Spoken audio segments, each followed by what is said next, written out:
আমরা জানি আস্তাগফিরুল্লাহ আল্লাযী লা ইলাহা ইল্লা হুয়াল হাইয়ুল কাইয়ুম ওয়া তুবু ইলাইহি, ক্ষমা চাওয়ার এই দোয়া আস্তাগফিরুল্লাহ রাব্বি মিন কুল্লি যামবি ওয়া তুবু ইলাইহি, আস্তাগফিরুল্লাহ রাব্বি মিন কুল্লি যামবি ওয়া তুবু ইলাইহি। এই দোয়া তো খুঁজে পাওয়া যায় না, রাসূলের নামে আসলো কি করে? কে জবাব দিবে? ঢাকা শহরের বংশালী হচ্ছে আহলে হাদিসের মূল ভিত্তি। বংশালীর সুযোগ্য জ্ঞানী মানুষই জবাব দিবে। জবাবের জন্য ঢাকা বংশালী দায়ী মূলত, আমি এটাই মনে করি। এখানে আহলে হাদিসের মাদ্রাসা আগে স্থান পেয়েছে। বংশালের মানুষেরাই ঢাকা শহরে আগে দিকে ভিত্তি স্থাপন করেছে। আমরা গ্রাম প্রত্যন্ত থেকে একেবারে পল্লী এলাকা থেকে বংশালে যখন পৌঁছি তখনই মনে করি আল হাদিস অধ্যুষিত এলাকায় পৌঁছেছি। এটা আমাদের গৌরবের বিষয়। বংশালের বড় বড় সুবিজ্ঞ মানুষই এর জবাব দিবে। যেদিন বুদ্ধি হয়েছে সেদিন থেকে দেখেছি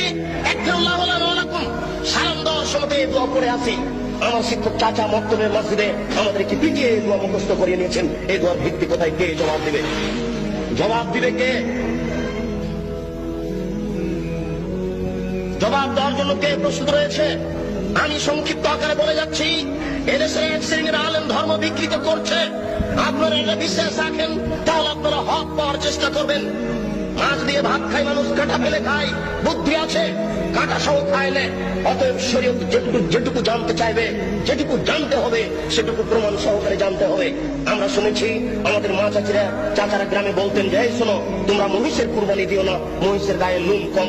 গরুর কুরবানি দাও, গরুর গায়ে লোম বেশি। কেন? প্রত্যেক লোম পরিমাণ লোম সমান এক নাকি হবে। মিথ্যা কথা, নবীর নামে মিথ্যা কথা ছড়ানো হয়েছে, জাল হাদিস। কে জবাব দিবে? কিয়ামতের মাঠে নেকির পাল্লাই এই কুরবানির গরু, নারী, ভুঁড়ি সবকিছু ওই নেকির পাল্লাই চাপিয়ে দেওয়া হবে। এই হাদিস আমাদেরকে শোনানো হয়েছে। এই হাদিস মিথ্যা, এর জবাব কে দিবে? গরু দিয়ে, উট দিয়ে আকিকে চলে না, এই হাদিস মিথ্যা, এটা জাল হাদিস। রাসূলের উপরে এটা বানিয়ে ছড়ানো হয়েছে। এর জবাব কে দিবে? বাচ্চার কানের পাশে আজান দিতে হবে, কথা সত্য। ডান কানে আজান দিতে হবে, বাম কানে একামত দিতে হবে, এ হাদিস মিথ্যা। রাসূলের কথা বলেননি, এই হাদিসের জবাব কে দিবে?